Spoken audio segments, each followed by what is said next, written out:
Jeremy Corbyn and Theresa May clash over security.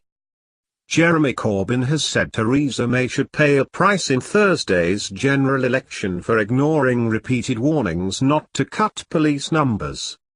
The Labour leader said Mrs May had presided over a 19,000 fall in numbers as Home Secretary, and he agreed with those calling on her to resign in the wake of the London Bridge attacks.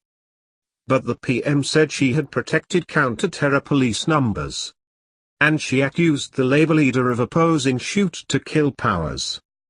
Following a meeting of senior ministers and security chiefs at the Emergency Cobra Committee, Mrs May said Saturday's atrocity was an attack on the free world and said she was best equipped to deal with the evolving threat facing the UK. In a speech in London, she vowed to tackle the whole spectrum of extremism as security took centre stage in the election.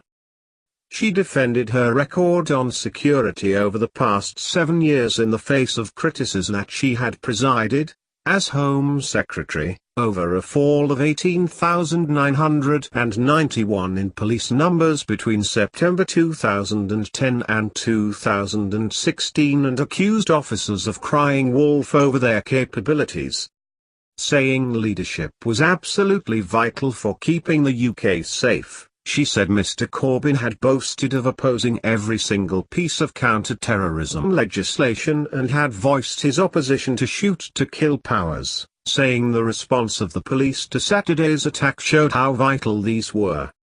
But Mr Corbyn suggested the government's decision to cut police numbers was now coming back to haunt Mrs May. Mr Corbyn said of the terrorists, "We are not going to allow them to dictate how we live or how we go about enjoying themselves. We carry on and our democracy will prevail." With less than 72 hours to go before Thursday's election, party leaders have returned to the campaign trail after election earring was briefly suspended because of the London Bridge attack, in which 7 people died.